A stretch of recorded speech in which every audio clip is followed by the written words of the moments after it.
The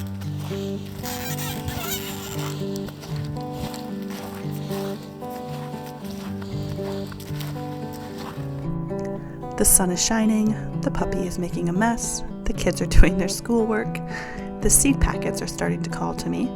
We have over 100 trees coming that we need to plant this spring.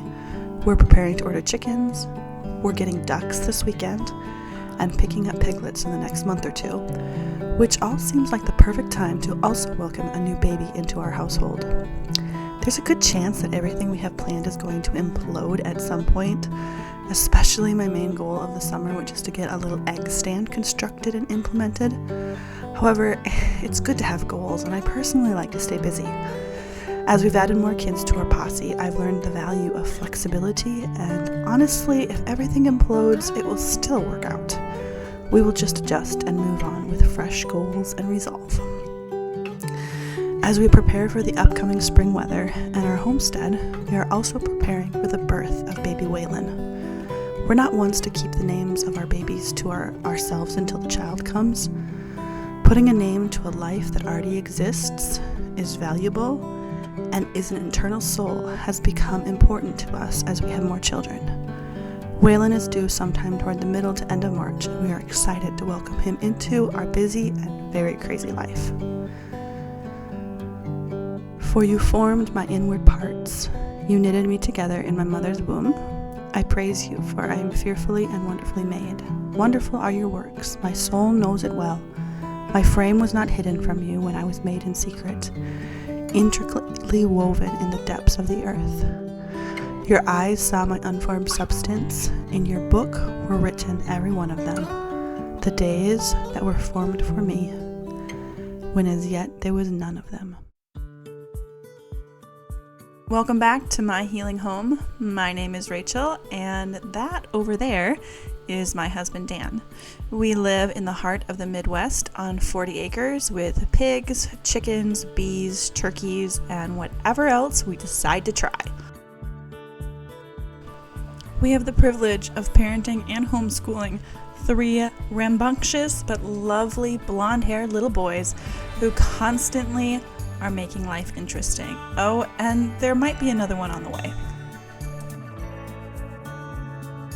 I hope you join me over here on YouTube as we explore the good, the bad, and ugly of motherhood and homemaking.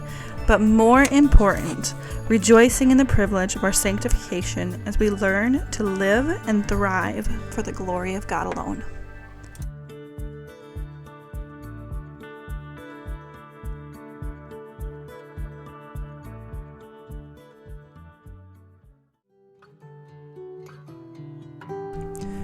So how are we preparing for the birth of our 4th son? There are many things that are the same from the first child and many things that are different. I thought it would be enjoyable to do an overview of how I'm preparing for the birth of Waylin, spiritually, physically, and mentally. Of course, this is not going to be an exhaustive video. There are a lot of things that I could cover, but I won't get to. Feel free to ask questions, and I'll answer the ones that I can. As always, over the course of the video, you will see clips of our daily lives here in our home. These are clips taken from the week as we live and work in our home and homestead. You'll see throughout this video that we spend a lot of time in our kitchen. I love creating homemade, from scratch recipes for my family. Don't worry though, I snuck in some chicken nuggets yesterday night when I couldn't muster up a homemade dish after work. Just keeping it real. We really do try to stick to wholesome and real ingredients around here as much as possible, and this updated recipe on the blog is one recipe that is stocked full of veggies that my kids eat. It's called a spaghetti squash okra casserole. My kids snarf it down, especially if I top it off with lots of shredded cheese. It's easy enough to make. You'll just need to bake your spaghetti squash, mix up the sauce in the blender or food processor, and brown some meat. Sadly, one of my spaghetti squashes were rotten when I made this recipe, and the rotten specimen was fed to our chickens. One of the benefits of chickens, they will eat anything. The official recipe does not call for cheese on top, but I do find that it makes it more kid-friendly if I top it off with cheese. Find the entire recipe over at healinghomerecipes.co. So how am I preparing for the birth of Waylin spiritually? This is honestly going to be the longest section of this video, so feel free to use the chapter markers if it gets too long for you. Bringing a new life into the world is certainly not just a physical or mental journey. There is also a spiritual element to it. I'm not trying to get hyper spiritual here, but I really do believe that being a mother can very much be a part of our spiritual growth and sanctification as we grow closer to Christ. During my first pregnancy, I read a few books. One was given to me by a family member called Hypnobirthing. The other one was called Redeeming Childbirth by Angie Toplin.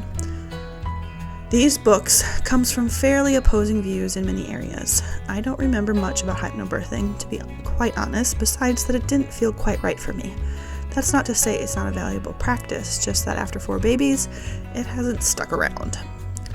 The other book, however, has stuck around for all 4 pregnancies, and I love going back and reading snippets of Angie Toplin's wisdom. Here is just a little snippet from her chapter on understanding God's design. Take faith, sister. God has designed your body for childbirth. Having confidence and faith, God designed your body to do this sanctifying work, is part of the process by which He is redeeming childbirth. Reconciling our perspectives on pain and how He created us to the truths found in His Word redeems something that has been lost or forgotten. God created us with amazing mechanics to give birth. He created the birth process. What He created is good. The curse of pain was also meant for our good, not only to bring us into deeper fellowship with our Creator, but also to trigger pain warriors built within our bodies. God created our bodies with a natural response to pain called beta endorphins. Angie goes on to explain what beta endorphins do for us during childbirth and how they aid us during birth and after birth. It's one of the things that I love about this book. There is not just a call to invite Jesus into your pregnancy and birth, but a lot of practical wisdom. So one of the things I do during my pregnancies is go back and review important parts of this book, especially the parts about pain and labor and doing labor naturally.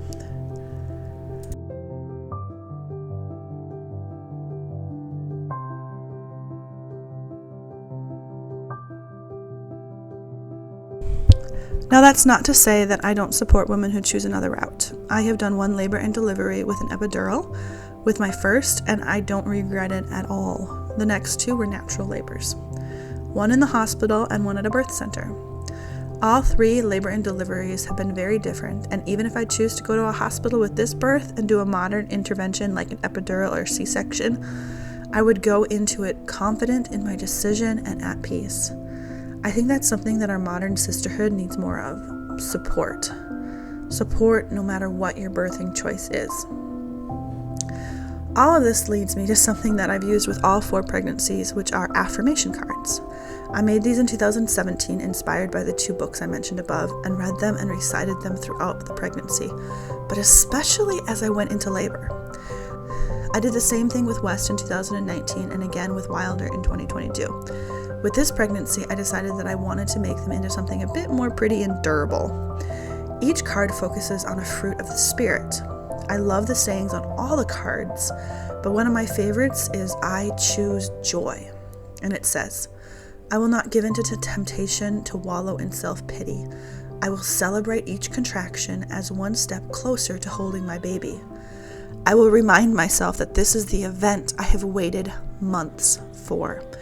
You can download the Fruits of the Spirit birth affirmation cards at healinghome.co, and I'll put the direct link below.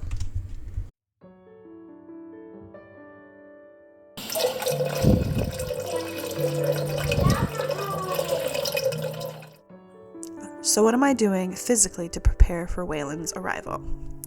We're going to talk about some of the supplements that I'm taking and how we're preparing our home for Waylin's arrival. Here are some of the supplements that I'm taking. I'm honestly not much of a supplement person unless it comes to pregnancy, and then I'm all in. Mary Ruth's vitamins are trusted by me, so I usually take their prenatal or multivitamin and iron supplement, which is very gentle on my stomach. There's also a few other tinctures that I use in my water, even when I'm not pregnant, so I've included these here too. However, there are 3 supplements here that I really want to point out because they are like a magic potion to me this pregnancy. First, let's talk about the Muscle Aid by Plant Therapy.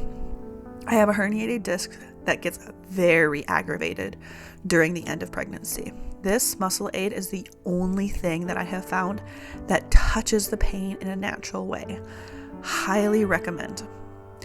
The other two are pure magic, in my opinion. My first labor and delivery was 31 hours long. My second one was 24 hours long, roughly. And my third one was with my first midwife delivery. And she recommended a labor prep, which I attribute to bringing my third labor and delivery down to a total of 7 hours. I'm also using a cervix softener by Traditional Midwife, which is a tincture. I cannot recommend these two products enough for a shorter labor and delivery.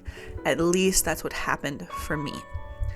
Physically, I also try to walk every day, even if it just means intentionally walking up and down our staircases 4 or 5 times. But usually I like getting on an actual walk. What about our home? How are we preparing our home for the birth of Waylin? I love putting together a nursery as soon as possible, so I have that checked off my baby list. We have 3 bedrooms available for our boys, and so the older 2 did have to transition to sharing a bedroom a few months ago. It's been a bit of a rough transition as the 2 are very opposite, but they're getting it. Meanwhile, I painted the nursery this summer and got our baby boy clothes out. After 4 boys, we pretty much are stocked up on baby clothes, but I always try to have at least one baby outfit that's just for the new child, but I have yet to pick that out for Waylin yet. Our birth center bag is starting to get packed. It holds all the typical stuff that you would find in a birth bag. Outfits for me, and by the way, I've learned to overpack outfits for myself because I always need more. Snacks, postpartum resources, some essential oils, like lavender, which by the way, I've always packed but never used, phone chargers, diapers, and my birth affirmation cards. We don't typically spend a lot of time at the birth center, so I don't need to pack like I would for a hospital stay. I think we were at the birth center for a total of 8 to 10 hours last time. My first 2 pregnancies, I made a visual birth plan, which was very helpful for me. For the last 2 births, I've decided against a birth plan and more relied on instinct and the knowledge of my trusted midwife and birth team.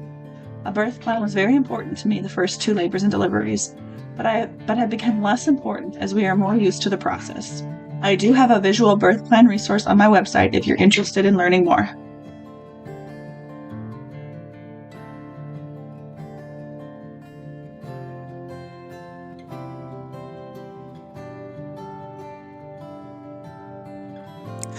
What do I do mentally to prepare for birth? Those affirmations cards that I talked about are especially important to me as I think through the coming fear of pain. I wish I was better about giving tips and tricks to women about the pain of childbirth, but I'm not. I do a lot of breathing, movements on a birth ball, spend time in a birth tub if I can. Around transition, my brain goes into chaos mode, and I've never been able to mentally control myself after that. If you're one of those people too, just know you're not alone. I marvel at women who remain composed during the last stage of labor. My last birth, I found incredible encouragement on the Trim Healthy Mama podcast, episode called You Have Never Been So Strong. It's episode 283, and I'll be listening to it again to prepare mentally to go into birth.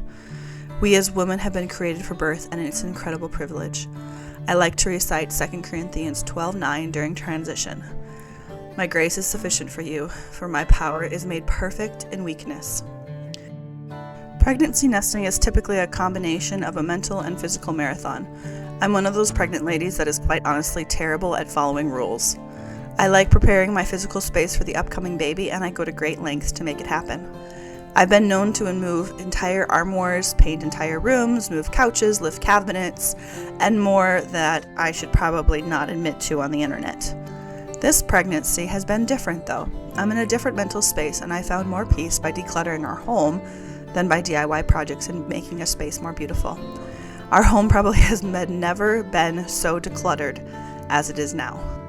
Those are just some reflections and thoughts about what we are doing to prepare for the coming of Waylin's life entering the world. I hope that some of my resources help you think and prepare for your own birth, if that is the season you are in. I'll put all the links to the resources I mentioned below.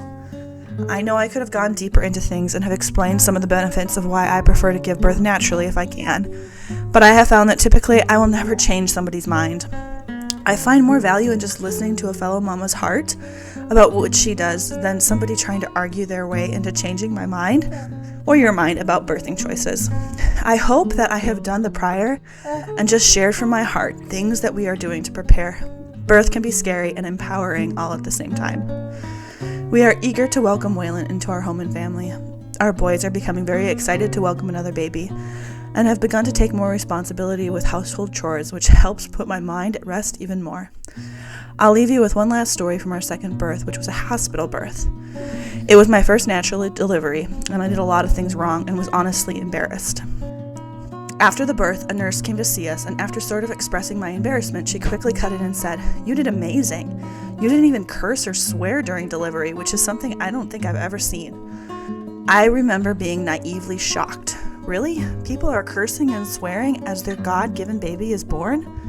Now, I don't say this with condemnation because honestly, I get it, but more as a challenge to those watching. Let our births be saturated with Jesus as much as humanly possible, and have grace with yourself when things don't go as planned. I'll leave you with these verses. Philippians 4:5-7. Let your gentleness be evident to all. The Lord is near. Do not be anxious about anything, but in every situation, by prayer and petition, with thanksgiving, present your requests to God, and the peace of God, which transcends all understanding, will guard your hearts and your mind in Christ Jesus.